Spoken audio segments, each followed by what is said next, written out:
சென்னை ஐஐடியில் அம்பேத்கர் பெரியார் வாசகர் வட்டத்திற்கு மீண்டும் அங்கீகாரம் வழங்கப்பட்டுள்ளது. இந்த நிலையில் இது தொடர்பாக தேசிய தாழ்த்தப்பட்டோர் ஆணையத்தில் சென்னை ஐஐடி இயக்குநர் பாஸ்கரன் ராமமூர்த்தி, மனிதவள மேம்பாட்டு அமைச்சக துணை செயலாளர் பிரவீன்குமார் ஆகியோர் இன்று நேரில் ஆஜராகி விளக்கமளித்தார்கள். இது தொடர்பான கூடுதல் தகவல்களோடு செய்தியாளர் அரவிந்த் காத்திருக்கிறார். அவரிடம் கேட்கலாம். அரவிந்த், சொல்லுங்க, என்ன மாதிரியான விளக்கத்தை இருவரும் அளித்தார்கள்? சொல்லுங்க. கடந்த 2ஆம் தேதி, அதாவது கடந்த செவ்வாய் 2ஆம் தேதி சென்னை ஐஐடியில் உள்ள அம்பேத்கர் பெரியார் வாசக வட்டம் தடை செய்யப்பட்டது தொடர்பாக நேரில் ஆஜராகி விளக்கமளிக்குமாறு தேசிய தாழ்த்தப்பட்டோர் ஆணையம் மத்திய மனிதவள மேம்பாட்டுத்துறை அமைச்சகத்திற்கும் சென்னை ஐஐடிக்கும் நோட்டீஸ் அனுப்பியிருந்தது.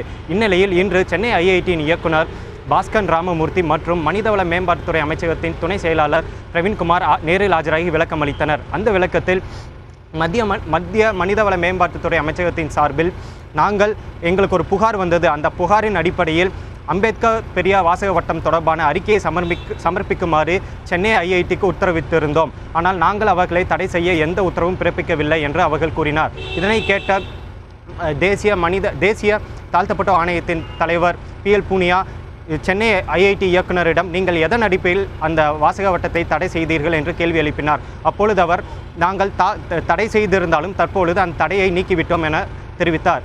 இந்த விளக்கம் முழுமையானதாகவும் இல்லை, இந்த விளக்கம் திருப்திகரமாகவும் இல்லை என தேசிய தாழ்த்தப்பட்டோர் ஆணையம் தரப்பில் கூறப்படுகிறது. அரவிந்த், அம்பேத்கர் பெரியார் வாசகர் வட்டத்திற்கு தடை விதிக்கப்பட்ட இந்த சம்பவத்தில் ஐஐடி இயக்குனருக்கு மீண்டும் விளக்கம் அளிக்க உத்தரவிடப்பட்டிருக்கா?